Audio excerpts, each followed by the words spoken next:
এই যে মিউজিকটা তার শখ ছিল, সে শখে মিউজিক করলো। কিন্তু তাকে জীবিকার জন্য একটা অফিসে যেতে হচ্ছে।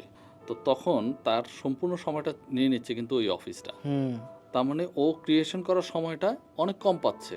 হ্যাঁ, এটা ক্যালকুলেটিভ ট্রুথ যে একজন আইয়ুব বাচ্চু যদি আমাদের দেশকে 400 গান 500 গান দিয়ে থাকে, একজন জেমস যদি আমাদের দেশকে 300 গান 400 গান দিয়ে থাকে, হুম বা একজন জিয়াউর রহমান যদি প্রায় 100 গান দিয়ে থাকে, তাহলে ওই ছেলেটা কয়টি গান দিতে পারবে? সে সময় পাচ্ছে? হ্যাঁ, এবং সে যদি খুব ডেডিকেটেড হয়, প্রতি শুক্রবার এই কাজ করে, তাহলে তার মাসে 2 মাস লাগবে একটা গান তৈরি করতে। লাইফ টাইমে সে কয়টা গান তৈরি করতে পারবে? একটু ক্যালকুলেটর নিয়ে বসলে আমার মনে হয় যে হিসাবটা করা খুব কঠিন হওয়ার কথা না। near about impossible to give even 10 songs. Exactly my point. মানে সে একটা মিউজিশিয়ান সারা জীবনে 20টা গান ডেলিভার করেছে, সে তো মিউজিশিয়ানই না। হাউ কাম?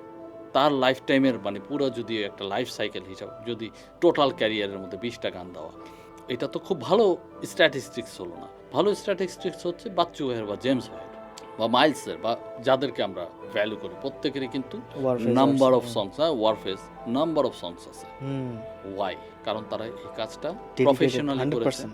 100% ওখানে সময় দিয়েছে। চাকরি করে করে যদি সময় ওনার একজনও নাই, এই যে কজনের নাম বললাম, একজনও চাকরি করে করে এই সময়টা দেয় না। দিলে তো এই পরিমাণ গান করতে পারতো না, এটা তো সম্ভব না। আর এই লেভেলের কোয়ালিটিও অ্যাচিভ করা তো টাফ। মানে এই আপনি একটা ইন্টারভিউতে বলেছেন যে মানুষজন তখন হাফ কুকড হয়, মানে হাফ হার্টেড হয়। হ্যাঁ, তো হাফ হার্টেড হলে তো আসলে হাফ হার্টেড হইলে আর কিভাবে কাজ, হাফ কাজ হবে? হুম